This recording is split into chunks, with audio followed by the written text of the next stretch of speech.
Hey guys, welcome to another episode of Fly Fish Dan. I'm up in one of my favorite lakes up in the mountains, Cascade Mountains, Subalpine Lake, and we're going to do a little chironomid fishing. Now, if you Google chironomid fishing, it talks about it being a pleasant and aesthetically pleasing way to fish, and that's pretty accurate. We're going to go into the details today of how to fish chironomid. So if you don't know what a chironomid is, and I'm not going to get all scientific and technical with you, it is basically the stage of a fly that flies around when it's underwater. It's kind of a pupa or kind of the beginning stages of that bug. So generally they come out of the mud and they come up through the water column. They hit the top of the water.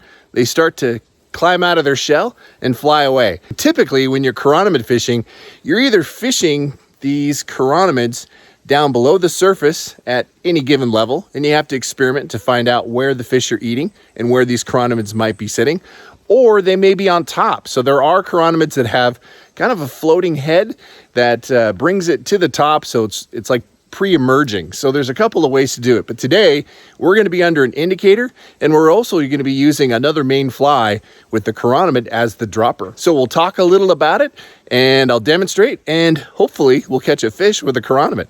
All right, let's go chironomid fishing. All right, guys, see you out in the lake. All right, we are on the lake fishing with chironomids.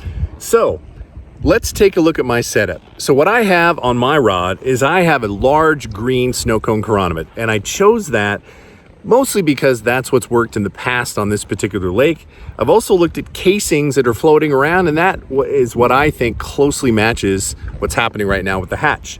You'll also see that I have a great big San Juan worm. Now I kind of consider this a stimulator, right? Sometimes they'll come up and look at the worm, sometimes they'll eat it, and then they'll go for the chironomid. So it is really nice to be able to use a larger fly on top as a dropper. It also helps it get down quicker and just gives a second option when it comes to fish choosing what they want to eat. And you'll notice here, I like using a wool indicator. I do have other indicators, the screw-on type, but when I'm stillwater fishing, I want it to land super soft. So I use these wool indicators. Now you'll notice here, I've got it about 2.5 feet above the first fly. So it's about 4 feet to the chironomid. And why I chose that depth has a lot to do with the depth of the lake. You can kind of see here, well, maybe you can't, but the lake isn't super deep. So I am assuming, and both from experience and fishing this lake in the past, the fish are gonna kind of be midway through. It's about 8 feet deep where I'm fishing, so I believe they're gonna be eating kind of mid-column. So that's where I start. All right, it's now time to put the tutorial to the test. So, as I said, I've got the chironomid here. You can see I'm using a great big green snow cone, and I have got a San Juan worm, and my indicator is about 4 feet above that chironomid. So, fishing about 8 feet of water. See if I can get my line out. That's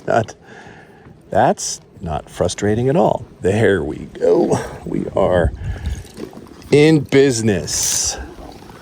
It's gonna happen. I can feel it. So I have an area that I want to target. So I'm gonna kind of throw this away from the area I want to target because I don't want to splash the water too much.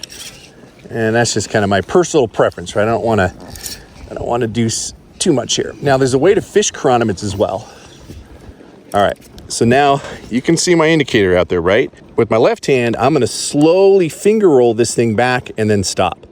And what that does, it just gives a little bit of action to that chironomid, because sometimes they like to, it induces a bite, right? When they see that chironomid kind of slowly moving through the water.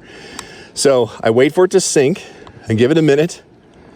I'm watching it. You can see my indicator. Now I'm just gonna slowly finger roll it back.